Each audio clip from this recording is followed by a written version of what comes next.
Good evening, ladies and gentlemen. This is Tom Hunt again with yet another GameTimePA.com webcast. I'm at New Oxford High School with my partner Brian Polishuk. Brian, how you doing tonight? Pretty good. Back-to-back wrestling. Can't complain. Yep, gotta like it when you get to go do something you would go probably watch anyway. So what the heck? So we've already had our one exhibition match, and I believe we are going to jump right into the match here between Redline, the visiting team from Redline, who is 4-1 coming in, and their one loss is to Northern Lebanon, just like Bermudians last night. And then New Oxford is coming in, and I believe this is their first duel, is it not? I believe so. I've got them down for nothing but tournaments up until now, including... they were in a close battle with Southwest. Yeah, why don't I have that there? Duh, what am I doing? Two of the better teams in the York area.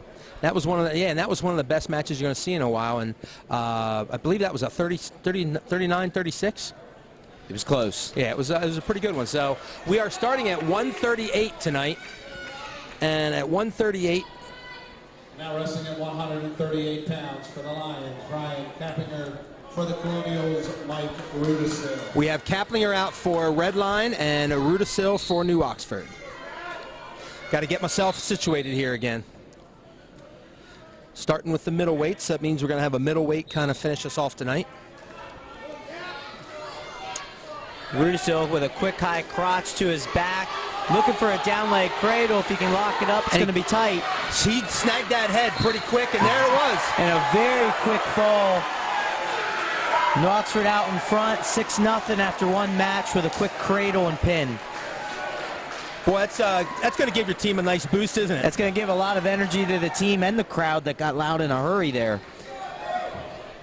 It's always fun, well, as long as you're not the one getting pinned, it's always fun to see something like that to start off, because you talk about fireworks here. We have Justin Reese out for a Redline, or Colonial, excuse me. And we have Tyler Ness out for... This is Matt Paust and Tyler Ness at 138. Paust and Nest. A couple Pausts and a couple Nesses in here. Paust goes for a shrug, goes out of bounds. They're going to restart with 1:43 left in the first. So now as a Redline wrestler, after you see something like that, how do you approach it? Well, as a coach, you want to send your wrestler out and have him calm things down a little bit. The last thing you want to do is start off with 2 pins or 2 quick losses. So you want to settle down here. You want to realize there's a lot of time in this dual meet. Yeah, this early, you never want to give up 6 points, but when it's in the first match, you've got obviously plenty of time to make up those points. So looks like Ness is trying to keep him tight. Paust has gone for a few shrugs here. He hasn't been able to finish one quite yet.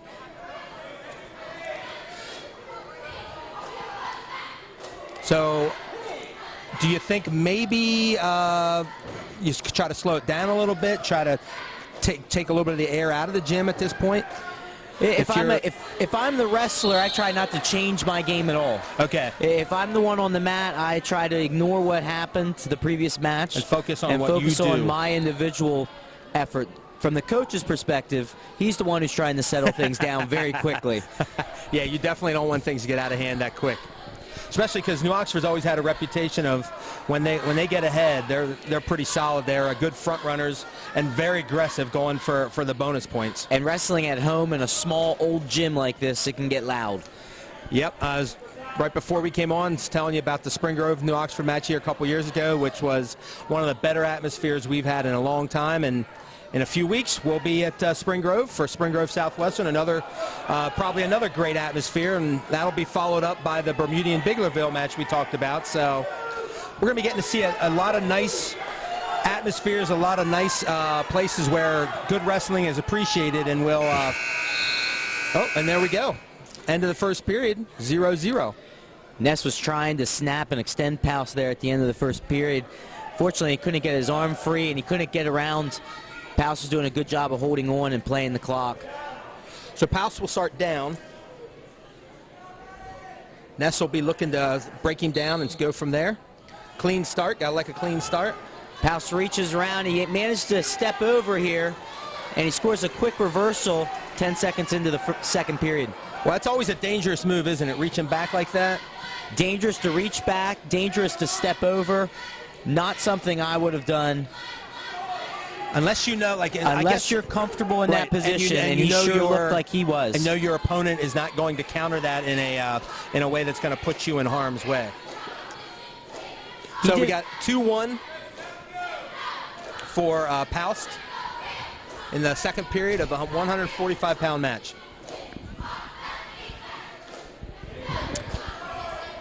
Paust going for a fireman's carry here. If he keeps running his feet and he finishes. Now, there was a good move by Ness to get the arm free to make sure he didn't give up back points there, because that's a very common thing to get back points off that fireman's as well. Damage control at that point. It's very easy to go from a fireman's right into a tilt or a turn. Paust got a 4-1 lead here with a minute left. Looks like he was working for a 2-on-1, but they go out of bounds. So with 51 seconds left, we're going to have a restart.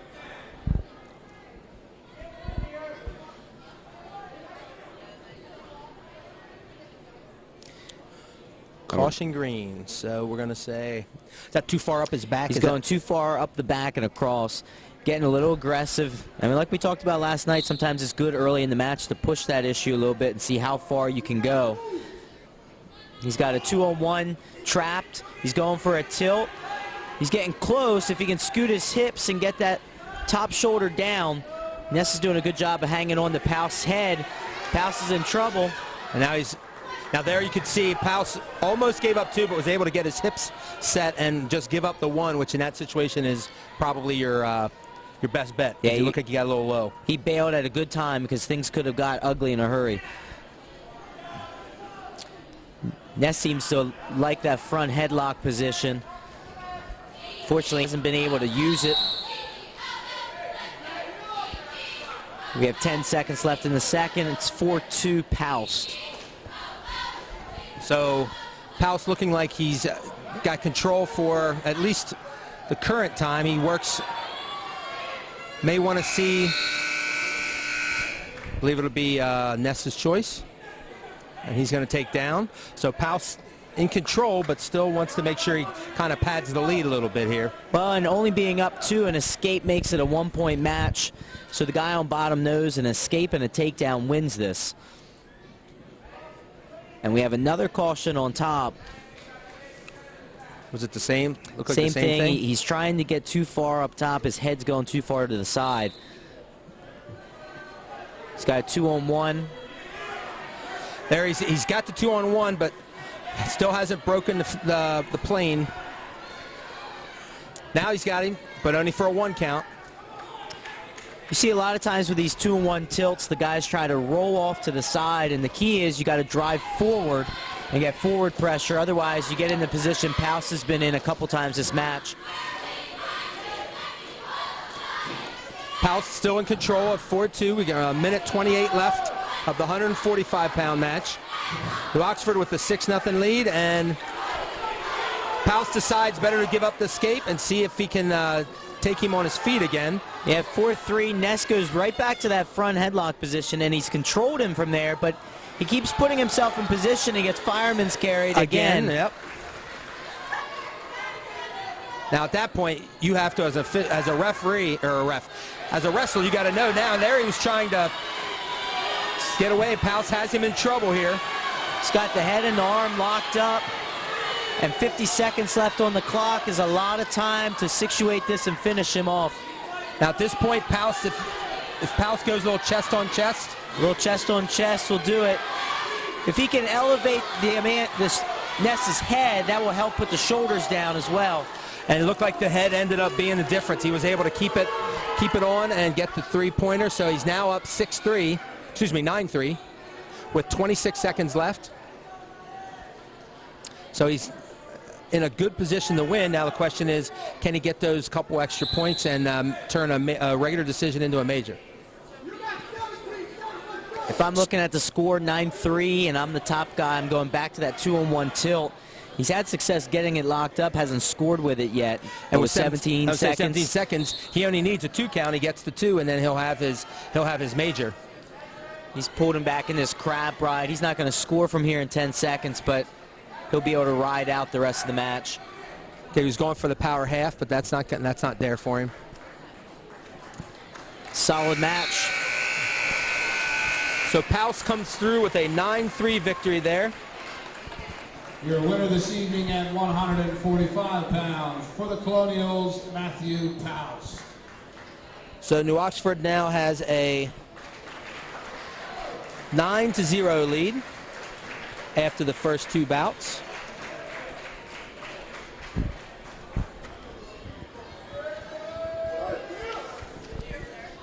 So Wrestling this evening at 152 pounds for the Lions, Bill Guerreri. For the Colonials, Nolan Paus. So we got Guerreri from Red Lion going up against Nolan Paus from New Oxford. I believe Nolan's, he was in the lineup last year, was he not? Nolan's been in the lineup for a couple years for New Oxford. And Paus and Guerreri both were very successful last year. This should be a very competitive match.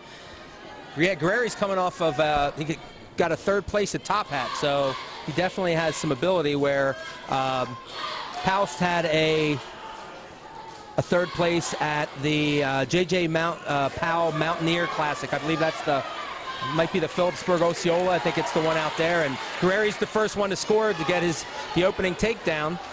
Paus tries a switch, and they're going to go out of bounds, and it's an escape, making it 2-1 Guerreri with minute 15 left in the first. I think we have one of those like we had last night with the shorter, a man almost a head shorter than the other, so Paus has that height advantage.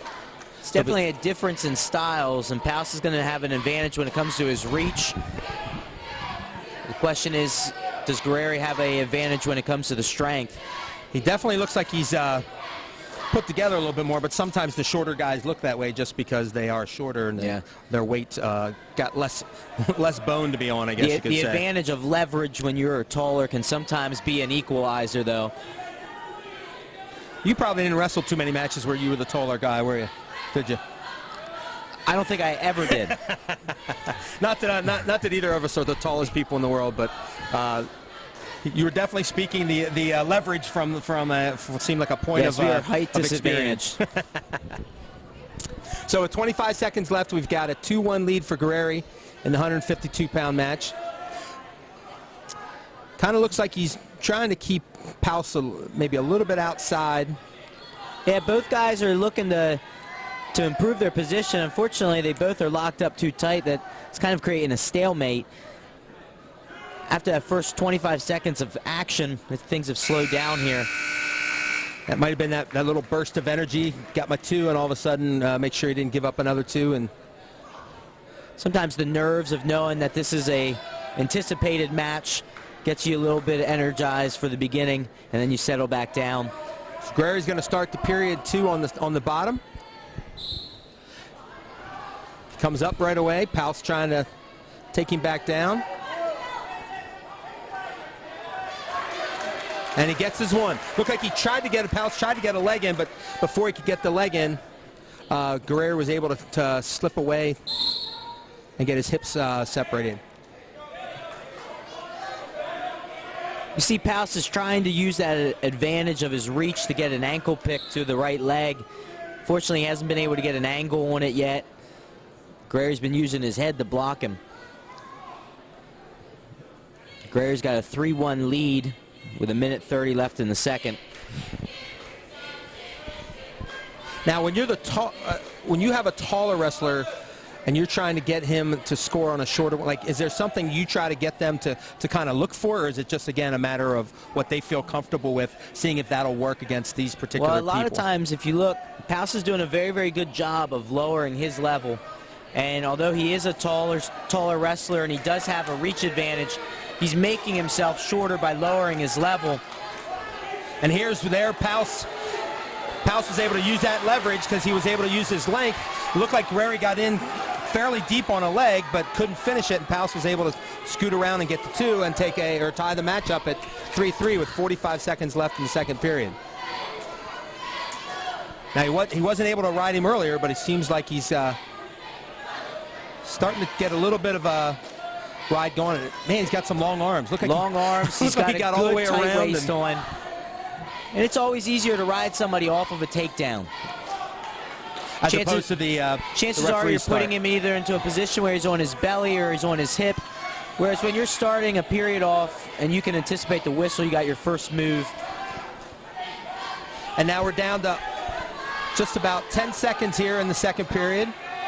Paus with a looks like he's just going to ride him out here. He's going to ride him out. And we're going to go to the third period tied up at 3. And now Paus will have the advantage. And he's going to take down, which we kind of figure. We have don't think we've seen Guerreri in this position yet, so let's see what he can do.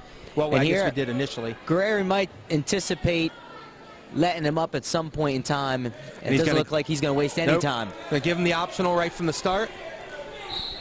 They're even in takedowns, so we'll be interested to see how as who a gets the third wrestler, one. it's a tie match, and especially the way he took Paus down and was reversed immediately that second time.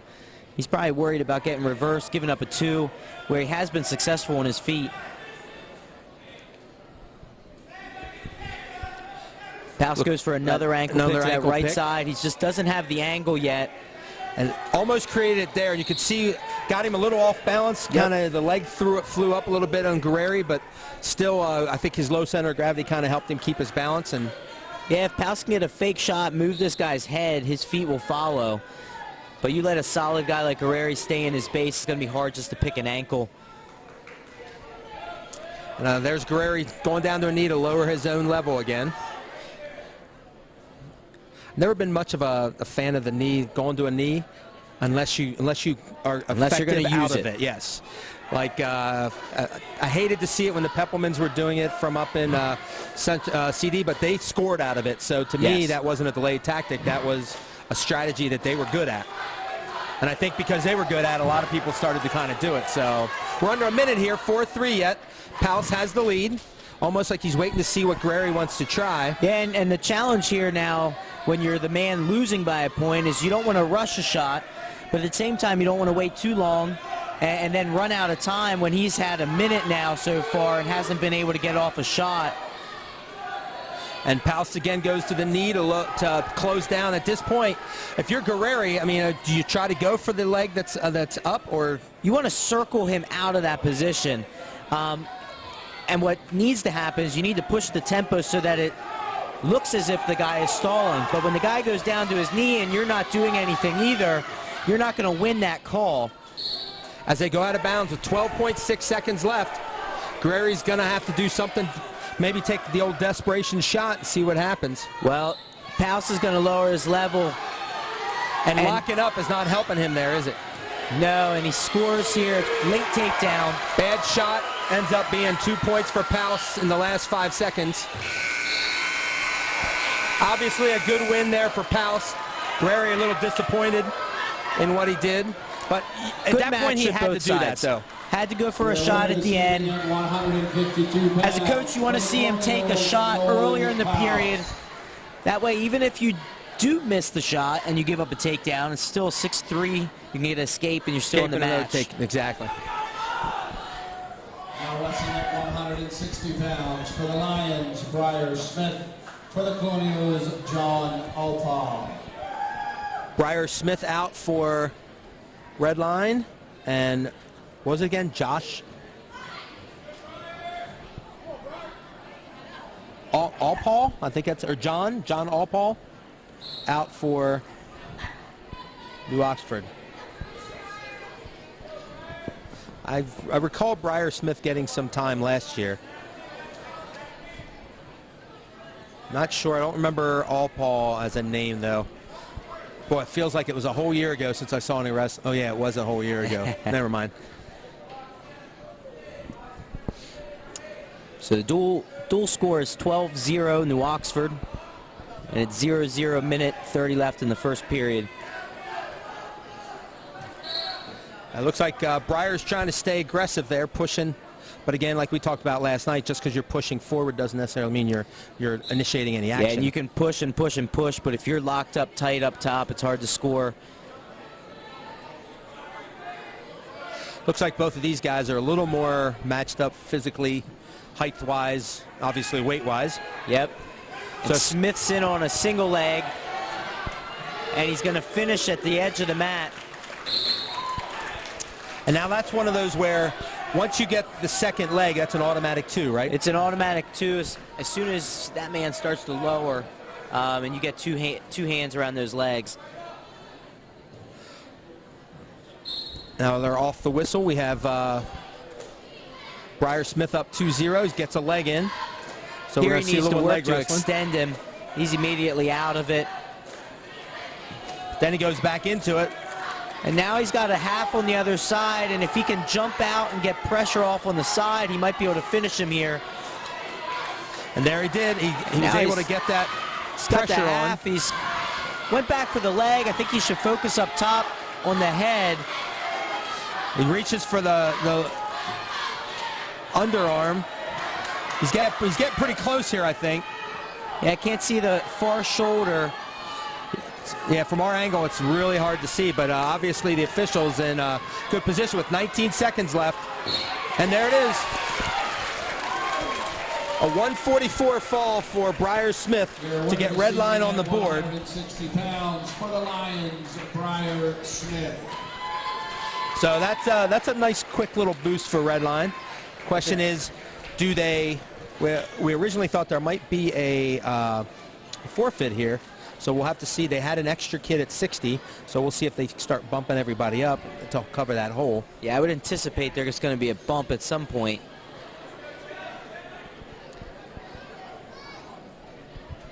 Now wrestling at 170 pounds for the Lions, Jack Gemmel. For the Colonials, Jascani Lua. So we got Jascani Lua for New Oxford here at 170 against Jack Gemmel for Red Lion. Now Gemmel, seeing his partner in crime score 6, probably going to go after it, and there he is. He's got a down leg cradle, and this gets tight. He just needs to settle back. He's getting a little too aggressive now. And Lua's fighting as much as he can, keeping his body moving. And the 26-second fall for Gemmel ties this match up at 12-12. And there in basically 2 minutes and 10 seconds, we now have a tie match. Gemmel. And coming out at 82, this red line wrestler looks like he is a solid 182. Now wrestling at 182 pounds for the Lions, Donovan Miller. For the Colonials, Derek Rudisill. So we got Donovan Miller for Red Lion and Derek Rudisill for New Oxford at 182. So Red Line having fallen behind, 2 quick falls, 2 first period ones, and we've got a 12-12 tie. Rudisill shoots in, but he's too far away. He keeps on that arm. And if he spins around, he's going to get up, but Good fight by Miller. He's still in trouble, though. And there Rudisill is going he to had score. the arm in there for a little bit, was able to slow him down, but couldn't quite keep it there long enough, and Rudisill was able to get the 2 points. It's always much harder for the guy who's on his knees to keep up with the guy who's on his toes spinning around.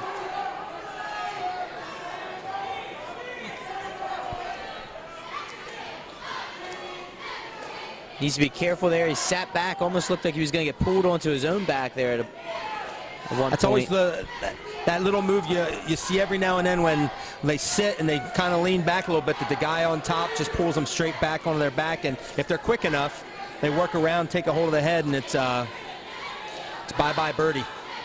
Now he's trying to pull him back. If he got some pressure on the head, he'd get a little bit more torque on that shoulder. And it looked like he was just kind of wrenching pulling, right on the yeah. arm, which wasn't going to be enough force to pull him back onto his back. Not big guys up here at 182. No. All right, we're under 30 seconds left of the 182-pound match. A 2-0 lead for Rudisill from New Oxford. As Miller's been trying to get up to he's on his base, he's trying to get to his feet. But Rudisill's been a nice job trapping that leg and just kind of he's weighing really heavy just, on it. He's really just riding. He's spending a lot of times on top, on his knees though, which is making it a lot easier for Miller to stay up on his base. Miller there reaching through the crotch and does not get it, and it's 2-0 at the end of the first period. Red Line has choice. And Miller's going to defer. And I think we're going to have Rudisill going down. Well, I'll tell you, I kind of like this atmosphere with the center light, but if you turned out the lights on the balconies, I'd feel like a spelunker out here. I mean, it's so dark. But fortunately they do, because I can then read my notes. Yes. So we've got a 12-12 tie in the team, and we've got Miller's Miller's in riding control. legs up top, and he's putting himself in trouble. Gets his arm trapped, and he gets rolled. Rudisill looking to hook the head and look for back points. And again, he's pulling just on the arm. Now he's hit. Now he's got the head. And there's our third consecutive fall. This one, 34 seconds into the second period of the Your winner this evening 182-pound at match. 182 pounds. For the Colonials, Derek Rudisill. So Derek Rudisill puts New Oxford back on top at 18-12.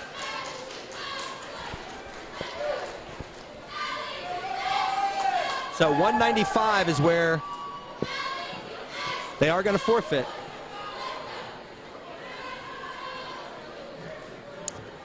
I believe that's the younger brother of Charlie Hoffman, who was in the Yes. lineup last Yep. year. Hoffman receives a forfeit. So there's another 6. So as quickly as it was 12-12, it's right back to 24-12 with New Oxford now in control. Kelly, baby, how you doing, guy? And I believe this might be 220 pounds. For the Lions, Jared Shell. For the Colonials, Dalton Smith. Jared Shell is by far Redline's most accomplished wrestler. He's going against Dalton Smith from New Oxford.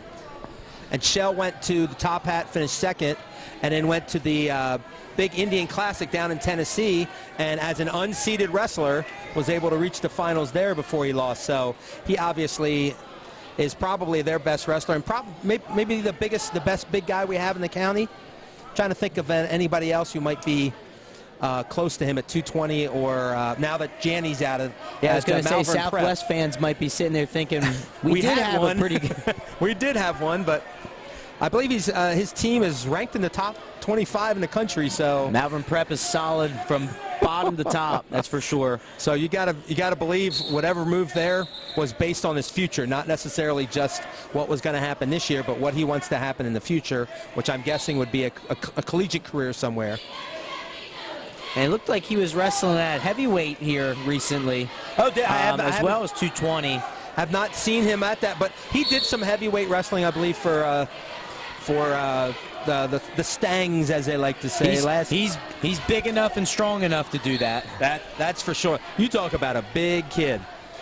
It's 0-0 here in this match with 55 seconds left.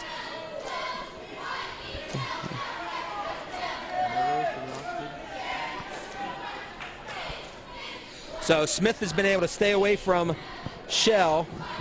Shell's in on a nice takedown here. Hasn't gotten rewarded as 2 yet. Dalton's got to be careful. And there you saw that reach around almost cost him. Yeah, he's lucky to give up a takedown and no back points. And I think he realized the position he was in and was able to correct it before Shell was able to jump on it. Now here's where Shell can really inflict some pain. He's tough on top. He went right into legs, and now he's got a half, and he's wrenching on that shoulder. And it looks like he's almost got him over.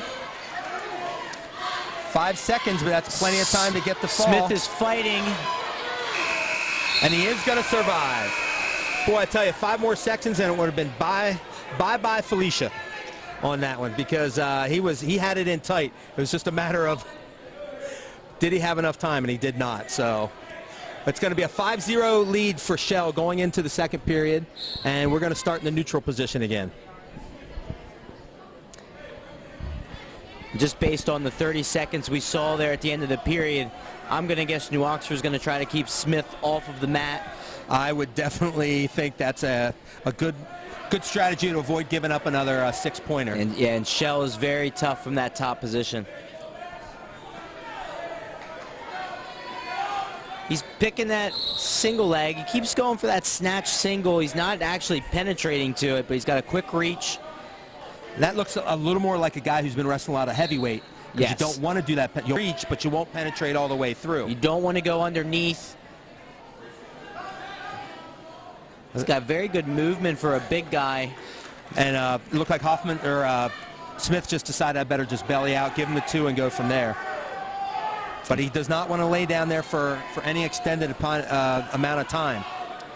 Schell goes for a tilt here. He's putting himself in trouble. He's still okay if he doesn't panic. And a headlock without the arm. Is Yeah, that we have a probably what it was? potentially dangerous. He had the head, no arm inside. So explain that so people know. You have to have an arm inside. Yeah, so when you lock up the headlock, you need to have the head and the arm in your lock. And it looked like at that point Smith reached back, and I think it was by accident, but he reached back for the head, got it, locked it up, and then he realized missed the arm. there was the arm. And that's, you think that's mostly because they don't want people getting choked out? Yes. Because you just can't, it's impossible nearly to choke anybody out. Yeah, if when there's no arm to create any type of gap, any type of space there, it's very easy for a guy to lock that right on your throat, and you could be tapping out. Now, the only bad thing about this is we might be missing what could have been a really nice heavyweight match between Schell and Hartman, who's one of the better 285-pounders we have in the league. So I'm assuming this is more of a team move than it is a move to get him away, because, you know, this early in the season, why not throw, you know, if you really think you're going to win the match, why not do that? But well, I think Redline does have a Josh Reyes who they can bring out here next. The question is how will he fare against Hartman? Who definitely has a size advantage, because both Schell and Reyes both weighed in at 220, and Hartman was purely a 285-pounder. Now Schell's got the back points. He's on the edge of the mat though, so yeah, Smith needs to realize where he is. Running low on time too. So he's going to give up just the 3. So Schell now has an 11-0 lead with 8.6 seconds left in the second period. He's got a bonus point, but I'm guessing Dad, his coach, put him out there looking for 6. Looking for 6. And at this point in time, New Oxford's just trying to get out of there, giving up 4. 5 would be even. 5 would even be all right. 5 would be okay at this point. Something you don't realize until you start really coaching and dealing with numbers is the difference between giving up 5 and 6. Just 1 point can sometimes be the difference in a match. That's the one thing I think people tend to forget, that there is that part of the team strategy. And that's what I love about wrestling is it's an individual sport, but it's built within a team concept. And there, I believe he decided he didn't even want to be on the mat, so Smith just gave him the optional, make it 12-0. Which puts him in a position of takedown, back, and he has to finish for the pin, or it's going to be a tech fall. Yeah, and Smith this has been where he's been able to hang with Schell more. Schell's been able to pick his leg twice, but if he can hang out here and take some time off the clock, he can prevent the damage of the 5 or the 6. And he's already got 30 seconds off, but as soon as he went to the mat on his knees, there's the 2. So the next points will either finish the match at a tech fall, or it'll be a fall for Schell. It looks like he's going for the power half there. He's going for a power half, and I like how Schell stays on his toes and he drives forward with his legs. A lot of times you see these wrestlers, they try to just use their upper body. Especially heavy, like the bigger guys. Yes. So this is probably one reason why he's been successful as a heavyweight, because he's wrestling not necessarily as a heavyweight, doing the things that, you know, all good wrestlers, no matter what their weight is, keeping the weight on your opponent, staying on your toes. And at this point, Smith's only 45 seconds away from giving up a 4-pointer, which has got to be a big win for New Oxford. I think at some point here in the next 20 seconds, we might see a stall call, but Schell lets him up and figures I'll get my tech fall on my feet. And he's got 26 seconds to do it. So he was listening to his coach. Now the question is, does he have enough energy in the 19.6 seconds left in the match? Does he have enough energy to get that deciding takedown. Does he have enough energy? Does he have enough time to push the tempo enough to maybe get 2 stall points? But that's going to be difficult That with one, the yeah, short that time. one I think would definitely be tough. There's the one. He's got 10 seconds. Smith doing a good job just kind of locking up.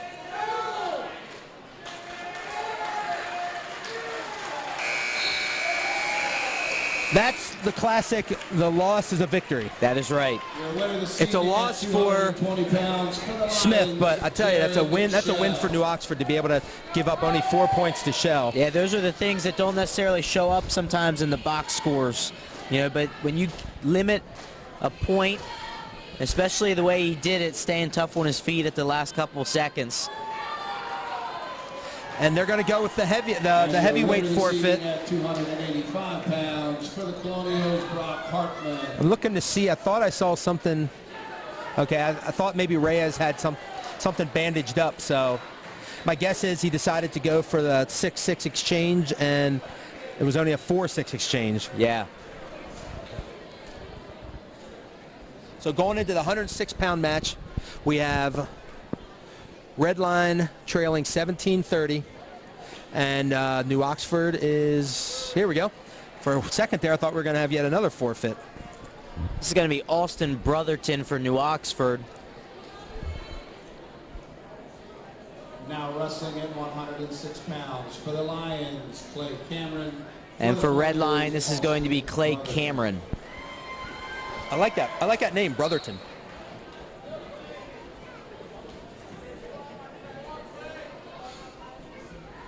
Clay Cameron, a man with 2 first names, Clay and Cameron. So now we go from the big boys right to the little guys, and again, a coin flip or a draw decides it at the beginning of the match what weight you're going to start at. Tonight we started at 38, which gives us only 5 matches left. Cameron So- looked like he was going to go for a headlock there, and then wisely pulled back. He didn't have enough momentum, and the lock was never made. So a 30-16 lead for New Oxford with the 106-pounders out. Cameron looked like he had Brotherton's back there, and he gave up on that takedown. If he would have dropped down to a leg, he might have had a chance to finish. My guess is these guys have probably met a little bit in junior high, don't you think? A lot of Smaller times these guys. younger guys coming up, they have experience with each other. He's got both legs at the side of the mat and gets his 2 points. And it looked like Brotherton just kind of pushed his way into that. Once Cameron got on his butt, it was going to be an issue for him to get out of it, and ended up having to give up the 2. You go to your butt in that position, it's very It's- hard to move. You get trapped. And he got trapped for 2 as they go out of bounds with 43 seconds left in the first period. A 2-0 lead for Brotherton. Up to his feet immediately, but Brotherton takes him back down. Cameron again getting back to his feet.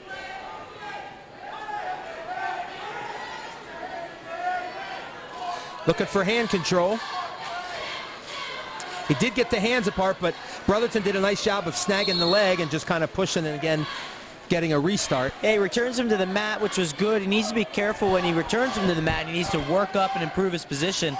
He's actually lucky they went out of bounds. Otherwise, it would have gotten close to a stalling.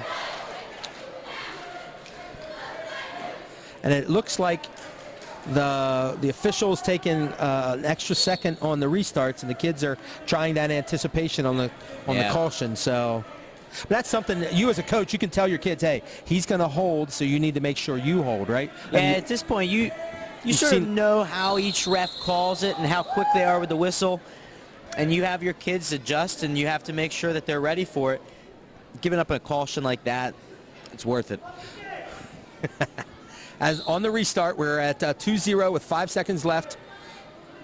Brotherton of New Oxford with the lead. And we're going to go to period 2 in that same spot. Red line choice is deferred. And Brotherton looks to the bench. He says down. I believe there is a bit of a height advantage, maybe not too significant for Cameron.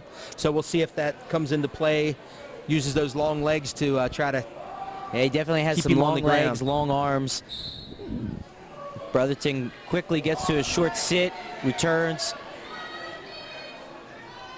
and he gets out for an escape. And it seems to me that Cameron is very cautious, like maybe a little bit too cautious. In that situation, felt like he needed to kind of get out of the way and give him this one. So Brotherton just comes off as a grinder. You know, he just seems to be constantly moving forward. and he's going to be looking as a to expand on his 3-0 lead right now with 1:35 left in the second period.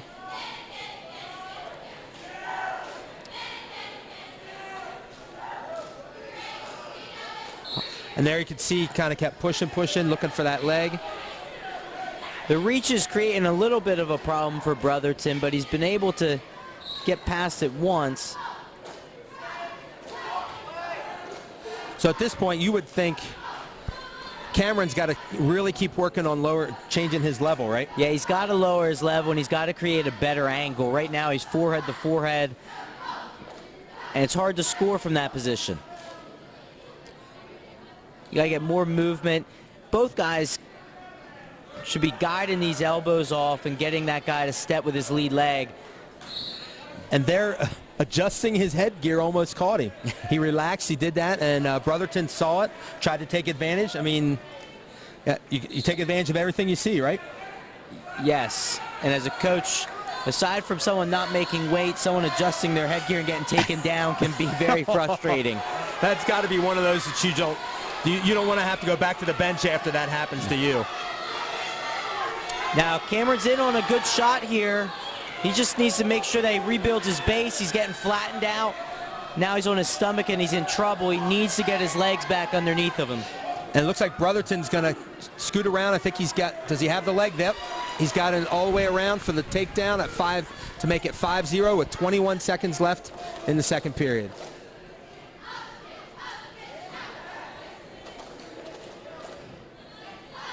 Brotherton's wrestled a very solid match so far, and solid. He's not making any mistakes. He's not taking any risks, and that's what's allowed him to stay on top. The second period ends, and it's 5-0 Brotherton. And with a 14-point lead, and knowing that you have New Oxford's best wrestler, Zurich Storm, in the hole yet to come, you got to figure that's going to be a few more points in their favor. So yes. Being a little more cautious, taking a regular decision is probably okay with Coach Martin and the rest of the coaching staff for the Colonials. Okay for New Oxford. If I'm a Red Lion fan, I'm starting to look ahead. I'm starting to get a little nervous counting the points, the deficit, and the points that are going to be coming. Again, one of those good things that if you know anything about wrestling, you start to kind of do those things in your head. That's one of my favorite things when I talk to coaches is, like, how many different lineups did you do to see what the outcome was? And I've had people say as many as 5 or 6, which I think is a little bit on the crazy side. But then again, he's a coach. You want to see all the different things that could happen. So, yeah, sometimes you go into a match with 3, and then you have some backup plans in case something happens. So if this guy does this, and then this guy does this, then I'm going to have to do this. And I believe you were around one of the masters of that, Tony Miller. He seemed to always have one. Well, if this happens, I got it to this score. And if this happens, I got it to this score. A lot of strategy. What you want to do is when plan A, B, and C go out the window. And there he just powered him over. He got control of the head. And there's tight. The fall. 54.8 seconds left in the third period. And Brotherton, who was up only 5-0 in the match, ends up getting the fall. And just as we say, New Oxford was comfortable with a decision there. They get a pin, and that makes Red Lions' chances even more difficult to come back. Now I think it's probably their goal to score as many points as possible. For the Colonials, Kurt Smith. Kurt Smith out for New Oxford, and Channing Bratton, is that what it was? Channing Bratton. Kurt Smith in on a deep double leg. He's working up the back for a quick 2. I believe, can't say offhand, but I believe almost, there's only been maybe 2 matches all night that has a red line scoring the first 2 points. I should probably keep track of that. That'd be a Well, those first points are big, and you start looking at who wins matches, and a lot of times that first takedown determines the outcome of the whole match. Now, if I was coaching and as a statistician, that's something I would probably like to keep track of every match, just to see out of curiosity how often my kids would win when they get the first one and how often they lose when they get the first one. So you can go back to them and say, look, this is what happens when you get a lead, you win 80% of the time. Yeah, and then you start looking at what are your chances of victory when you go into the second period tied and you see the different drop-offs. They talk about analytics in baseball, and I think any sport, if you really think about it, has its own set of numbers that you can use, and you can kind of determine, good trends, bad trends, individually or as a team. I was just thinking, if you had a little more time to do this kind of stuff. This it'd be is fun starting to do. remind me of 12th grade statistics. Yeah, unfortunately, the stats teacher in me started coming out there. I apologize, folks. But, sometimes you are what you are, and I'm a math teacher, so I'm going to talk numbers whenever I can. Although, I will say, I could also be maybe a social studies teacher, because I'm a big fan of history, and you're a social studies teacher, so, I dabble in the subject. Dabble in the subject. Yeah, but you're one of those crazy middle school teachers. There's no way I could ever be a middle school teacher. As we go out of bounds with 6 seconds left, Smith still has that 2-0 lead. Doesn't look like Bratton's had much of an opportunity to get any kind of escape or reversal. Yeah, Smith's been riding tough on top, and he's really riding heavy, which is good for a young, I believe Kurt Smith is a 9th grader, a freshman for New Oxford, and especially for a lighter guy to be able to use his weight on top. And off the restart, he brings the leg up, tries to flatten out Bratton a little bit, and we're done with the first period at 2-0.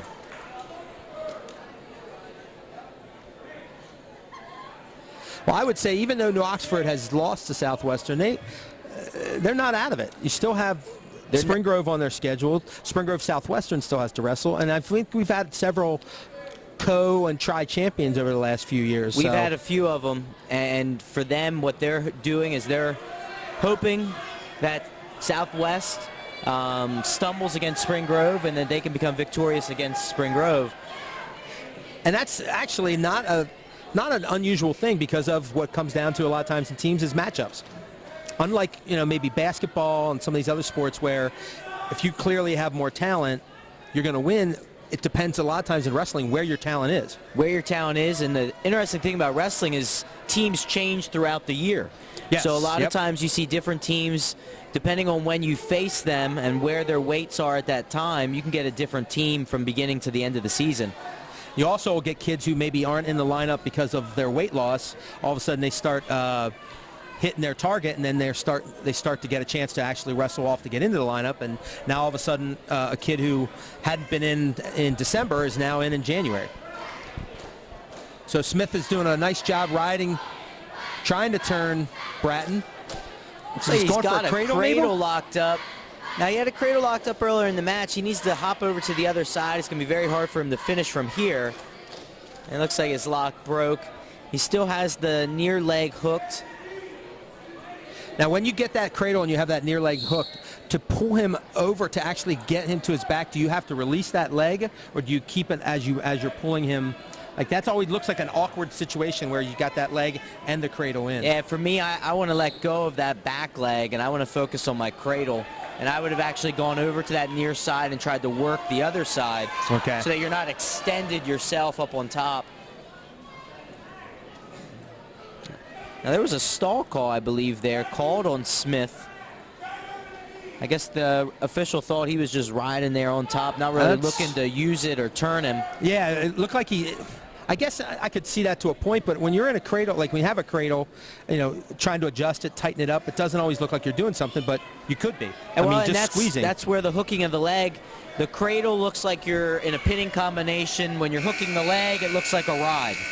And a good ride by Smith, but no points come out of it. But we'll see what happens here in the third, because he obviously took a lot out of Bratton riding him for 2 minutes, and with his choice, he takes neutral to start the third, figuring I've got the one takedown, I get another one, ride him out, and I've got a solid 4-0 victory. Maybe, tack on some back points. So if you're Bratton, you might feel pretty good about this, shouldn't you? Well, and Bratton hits him with a shrug there. And he gets the 2 to tie it up. And now here you have a match where Bratton, who's been losing for most of the match, ties it up, but he's in trouble here, in danger of giving up a reversal. Low, yep, on his butt, hips low. He's holding on for dear life, probably looking for the stalemate, I would think. And it's not going to probably come because Smith keeps pushing up, working. And he's improving his position. He's popping out the back Pop the door. head. Yeah, he pops the head, and he's going to get his 2 because he's got the legs. His head's stuck there. Now, if he were to just keep coming around to the backside, he would eventually be able to escape. And there it is. He actually looked like he came forward a little bit. Was able to kind of loosen it up and pull his head out. And we have 50 seconds left in the third, and it's a 4-2 lead now for Curt Smith of New Oxford. And after that second period ride, Bratton can't be feeling good about his position because the first 2 minutes he was in his position, he never got close to scoring. Now here's where you start to think about that stall call that was issued to Smith. And he hits him again. Great anticipation, my friend. He's riding on top. Right when you start to say it and the official gives it to him with exactly 30 seconds left, a 4-3 lead. So now that's plenty of time to get a second stall call. Plenty of time for a second stall call, an escape. And now we have a caution on bottom. Doing the anticipation. Did the little crunch down. Bratton keeps him down, but now he's back up to his feet. Now he's got a leg that he's throwing in on top. Now with that leg in, as long as if he starts working, I was going to say, if he starts working into the upper body, that shows he's not stalling, where actually he might be stalling. Yep, he needs to show that he's working for the pin. That's another thing. A lot of times you'll see kids, if they sink that leg in, they're just trying to waste time. They still have to realize. And another caution on the bottom man. There's a clean start with 15 seconds. Bratton needs an escape to tie. A reversal will take the lead. Switch here. He needs to scoot his hips. Unfortunately, his legs are sucked in underneath of him. And Smith is going to hold on for a solid 4-3 win. That was a really, really good match from 2 lightweights there. Your winner this evening at 113 pounds. And that gives us a dual score of 39-16 New Oxford going into the 120 bout. So now the question is, do we see what I think is probably the best name in the county, Zurich Storm, come out for this one, or does he hold off till 26? Now wrestling at 120 pounds for the Lions, Riley Serdich. For the Colonials, Jake Reck. So Jake Reck is out for the Colonials.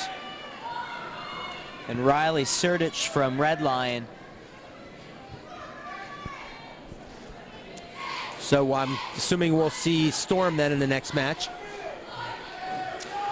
Now, a kid like Reck, you got to figure has to get better, right? Because his practice partner is Zurich Storm. It always helps to have a good practice partner, especially one that's going to sort of take it to you, push the pace in practice.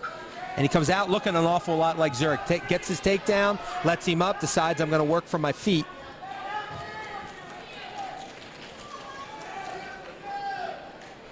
Almost looks, when he first came out, I almost said it was Zurich, because they look certainly a decent amount alike, at least from a distance. Maybe up close, they're not as much.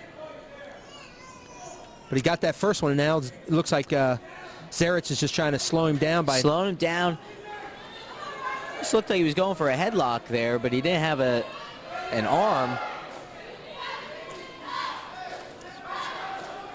Serdich goes to throw him by. They go out of bounds. It's 2-1 New Oxford with 50 seconds left in the first. Now there's something that's one of those moves that if a guy's overly aggressive, you can use that to your advantage, right? Yeah, you're waiting for the guy to push in, and sometimes his aggressive nature actually puts himself in danger. So now it looks like Rex decided to slow down just a little bit. Work from in close. He's trying to snap him to open him up. Fortunately, when he's snapping him, he's getting himself out of position. You see a lot of times these guys, they try to snap and snap and snap, and they snap the guy right into their legs. Which that was the one thing with that move that I always kind of question. Like, you have to be really quick to be able to push a guy into your legs and still be able to score off. Yeah, well, the key is when you snap, you want to be moving your legs. And we look at a lot of times when Rex been snapping, he's had a lot of weight back on his heels, which makes it hard for him to move. And when you say move, you're talking like side to side? Side to side, yeah. And a 2-1 score right now, going into the second period of the 120-pound match. Red line defers, and it looks like Rex going to take the neutral again. Got an early takedown in the match, but they wrestled pretty even for the rest of that period.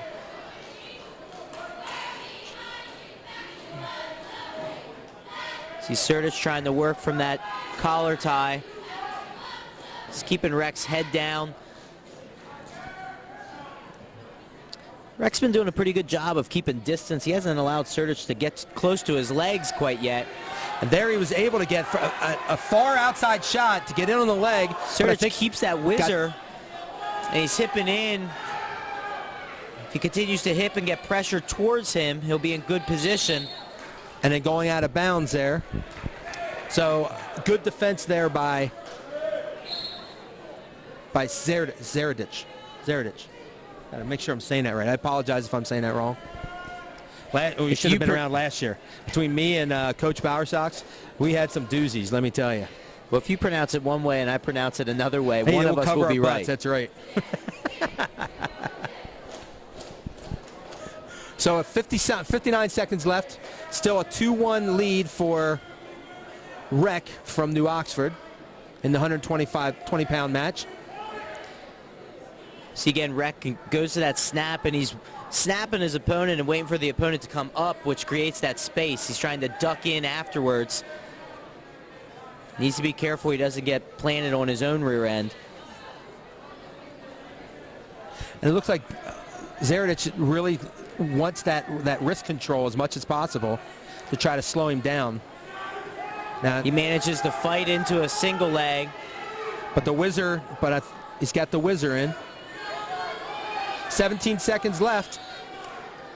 Here's where it's tough for the guy with the leg because he needs to be careful with his opponent's knee that the ref doesn't stop it. And that was pretty close. And they go Very out of close, bounds with 6 seconds left. I think the out of bounds marker definitely helped Rec in that situation.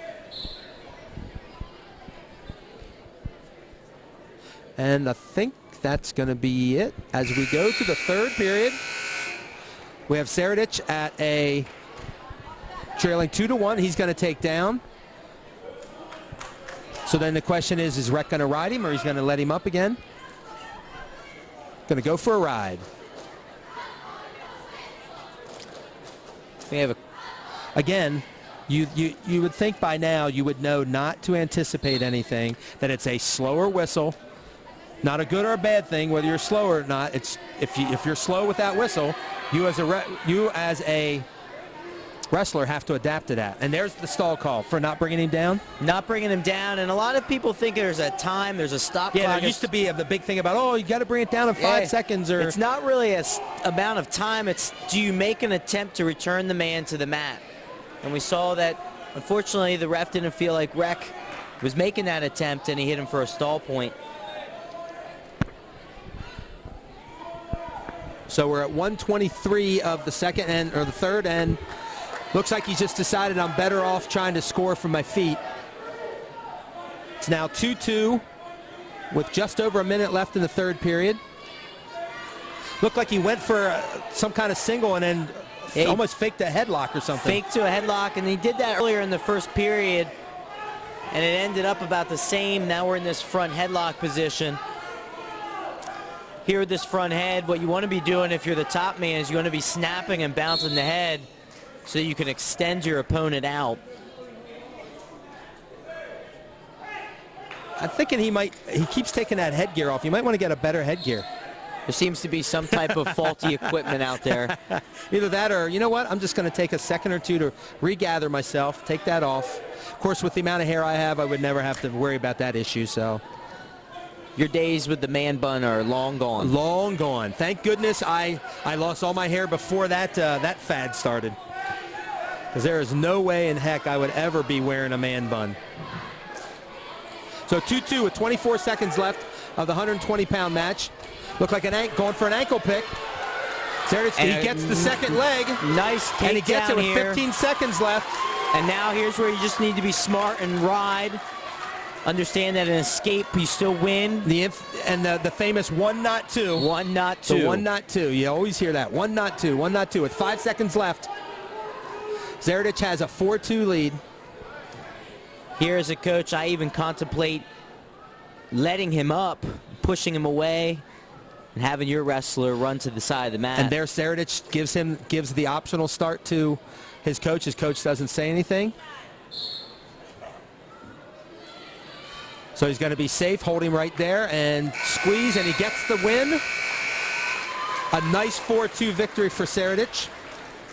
Your winner this evening at 120 pounds for the Lions, Riley Seredic. Good solid match there by Seredic to make it 39-19. Now wrestling at 126 pounds for the Lions, Cole Doherty. For the Colonials, Zurich Storm. So at 126, we'll have Cole Doherty for Red Lion and Zurich Storm for New Oxford. Storm was a state qualifier last year. Storm's coming off 2 years of state qualifier, That's all right. right? Yeah, that's right. He was. I forgot about that. He's looking to cap this season off with a medal. And I think if he's improved, and he's always been good on his feet. He's always had to kind of look to see does he have other moves, and and how good is he on the bottom? Because once you get that level, you got to get out. You got to get out. And here he's going to get some back points. They're He holding lets go. 3. Gets his 3, and there you could see him kind of put his arms out like he's doing one of those moves from Motown Philly Back Again video, which haven't seen that one for a while. I might have to call that up on YouTube tonight. You let those arms fly out a little bit, and then they come back in like a choreograph on the mat. Is that Boys to Men? That would be Boys to Men, I believe. I'm Those were the going good to old admit days. something here I probably shouldn't. I think I have that CD at home. I think I have that CD in my car right now.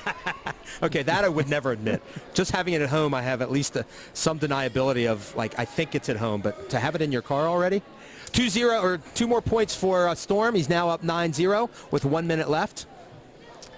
Now, for what he's got there, is there a particular name for that tilt? Well, what he's got a claw ride up top. All right, claw ride, top guy's reaching up. He's grabbing right on the collarbone area on the far side, and then he's using his other arm to get a tight waist, and he's rolling it through. You're not going to pin anybody from that position, but it is a quick tilt and a quick way of scoring points. And he's used it to build a 12-0 lead with 32 seconds left in the first period. And it looks like he's going to... He rolls through again. Only got a 1 count on that one. So he's got 25 seconds. I think he's looking for the inevitable first period tech fall, which some people like. Some people, I'm guessing on the other end of it, would not care for that. It's not an enjoyable thing. No, I would think not. In no way. Tech falls alone just aren't good, but to have it in the first period. And that sort of happens more and more now with these tilts. Yep. Becoming part of the wrestling game. Especially when one guy knows he can get the same tilt again and again. He does what Zurich does, which is I release it, I get my points, I go right back to it because I know I can get it.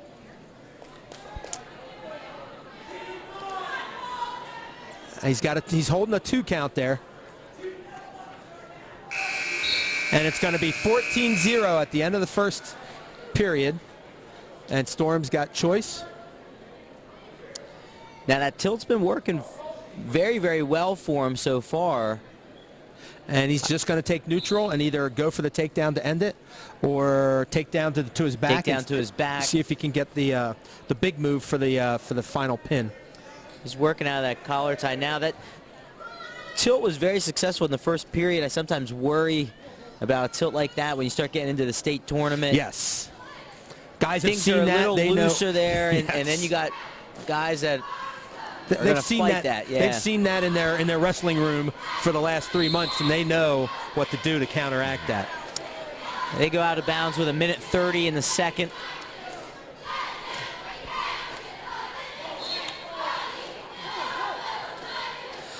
Well, if you're Doherty at this point, you got to say, all right, well, I'm wrestling one of the best kids in the district. I would think he would be a district title threat this year. Doherty gets in on a leg here. He's still fighting. Storm's got a deep whizzer there. It looked like he was going against the joint, so he called the potentially dangerous on the leg. Obviously, you never want to see any kind of injury like that, because I think it was today or yesterday that Adam Brenneman from Penn State, the tight end, one of the top recruits, is basically he's done because his knee injury won't let him continue. So there's the takedown to make it 16-0 with 57.2 seconds left in the second period, of the 126-pound match. So that pushes the Colonial lead to 44-19 as we enter the last match, the 132-pound bout. Storm.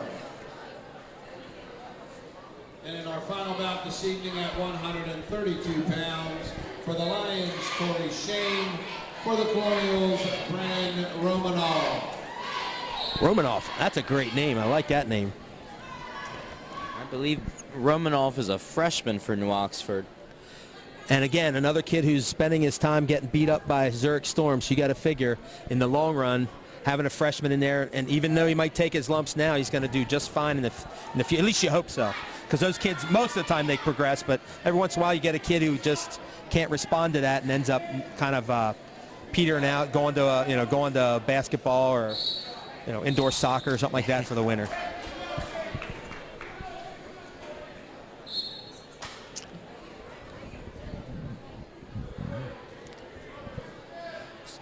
So with 125 left, 0-0 here between Shane and Romanoff. Between Romanoff and Storm, that's a great 1-2 punch. It's a very intimidating. Think about, combine those names, Zurich Romanoff. You know what? I'd forfeit every time to a guy named Zurich Romanoff. I wouldn't want to run into him in a dark alley. No, definitely no. I don't care if he's 126 pounds or 132 pounds. Shane gets in on a deep shot here. Fortunately, he runs out of real estate and they go out of bounds with 48 seconds left in the first. And I say, you can definitely tell if Romanoff's a freshman, he's sucked down pretty good, and he looks a pretty solid kid for a 132-pounder. Now, of course, at this point, though, that he's probably making 134, right? Yeah, at this point, I believe they've received their 2 pounds. So there he takes an outside shot, going for the single. And it looks like Shane's got a little bit of length on him, so he's able to sprawl out. Sometimes the benefit of having younger guys surrounding one of your better wrestlers is you can create matchups that put them in situations to win. That's right. So not only are you getting a good practice partner, but you're put in situations sometimes where you're going to bump your best kid onto their best kid, which means your more inexperienced, maybe not as good kid is going to get somebody in the same boat. So scoreless after the first, and we have Redline has the choice, and he's going to defer, and Romanoff is going to go down.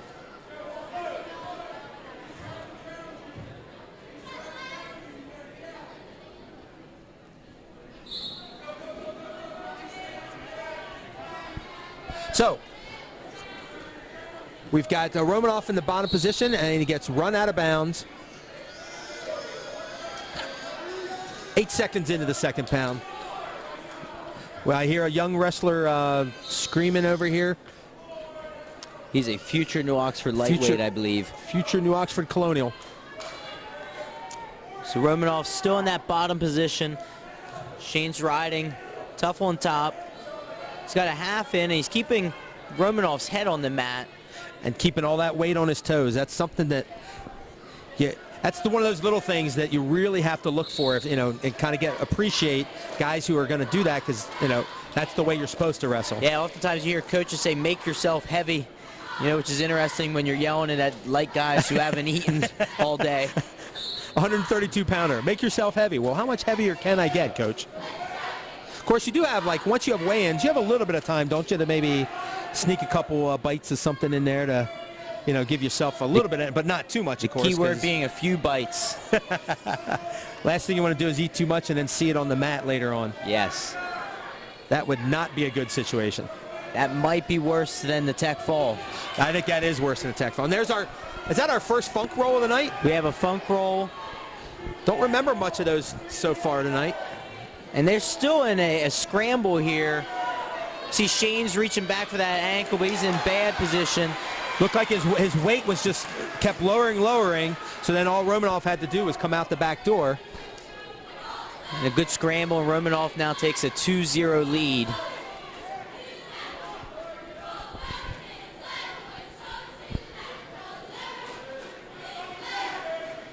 So Romanov, with less than 30 seconds left in the second period, is up 2-0. Looked like he went for a bit of a crab ride Went there. to pull him into a crab ride. His hips got low. An escape might have been best case scenario there. And he does get the escape, so with 11 seconds left, Romanov still up 2-1. Looks like he's trying to get a leg and some kind of cradle. Romanov just kind of runs through him there. Yeah, kind of almost bowled his way into that takedown with about 2 seconds left, as it's a 4-1 lead now for Romanov, and I believe we have blood. Yes, we do. Our first blood time of the match. I'm okay with that. Since it's the last last bout of the night, I'm okay with that. Because let's face it, it's a part of the game. You have to be ready for it. But sometimes, used to be you only had X number, 5 minutes. Is that what it is now? Yeah. And it used to have you only had a limited number of times you could stop for blood as well, I think, didn't it? Or no, I'm thinking injury time. Injury time. Yeah, that's injury, right. and then you had blood time. Blood time has always been multiple stops, but you still have the limit, right? You still have a limit, and I believe it's 5 minutes of blood time. And cleanup doesn't count. which is kind of always an interesting thing to me, because it's when do you actually stop it versus when do you start cleaning? So that's where you have the advantage of the home mat, and you have the training staff that that you can get out there as quick as possible. That's right. Now, of course, it's been a while since we've seen any what we used to call bleeders, kids who once the nose starts going, it just goes and goes and goes. So we haven't had many of those in the last couple of years here. Part of that, though, used to be because the kids were sucked out really, really badly, right? Yep. Romanov's got a 4-2 lead with 1:30 left in the third period. And it looks like we're back to the same Z's on the neutral position. Hey, shoots it on a nice double, a nice and double. Comes out back door. Gets to the side, gets his 2. He's now up 6-2 with 1:20 left.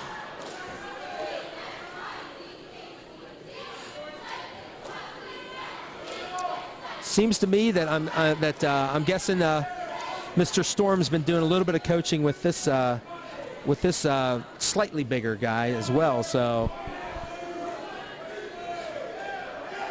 a few years ago, I was able to do a nice article on pairs of kids in their weight classes that were successful, and talk to them about how they push each other, and how the smaller guy might be a little bit quicker than the bigger guy. And sometimes, though, it doesn't have to be the side-by-side weight classes, does it? No, sometimes you get 2 or 3 in there. Yeah, you can jump around.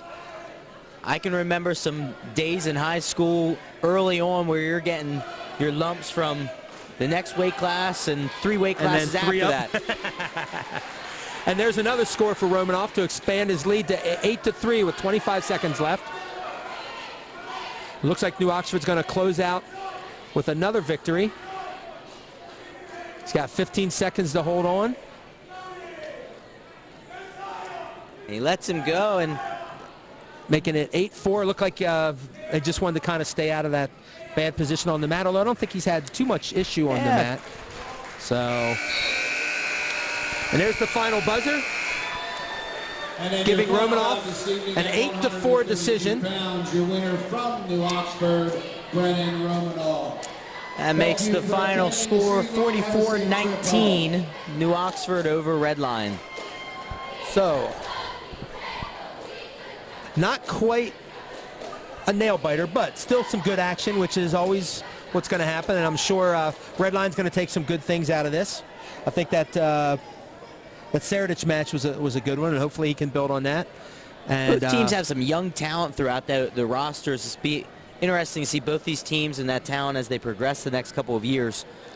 it's always good to see it, and that's one thing you always see in wrestling. You see a mix of the older and the younger. Yeah, rarely will you see 10 guys from a senior class graduate all at once. It's Yeah. always that mix. And as a team, you want to see that balance, because although it's nice to have a senior-heavy team, that also means that the following year is going to be a very, very young one. Oh, yeah. And which means probably not even just one, but probably 2 years then you're going to be very young. So the final score, 47-19, New Oxford over Redline in our Division I match here Thursday night. Coming to you from New Oxford, this is Tom Hunt from my partner Brian Polishuk. Brian, have a good evening. You too? We'll see you in about, I believe it's roughly a week, and I believe it's West York Kennerdale, our first chance to see the Rams, the defending Division II champions, who have, I believe, 5 or 6 kids coming back from that team who were solid kids. So I'm anxious to see them, see how well they match up with West York, who always seems to have 2 or 3 really solid kids. Yep. So I'm looking forward to it. Well, have a good evening, folks. This is Tom Hunt again, and we'll talk to you soon.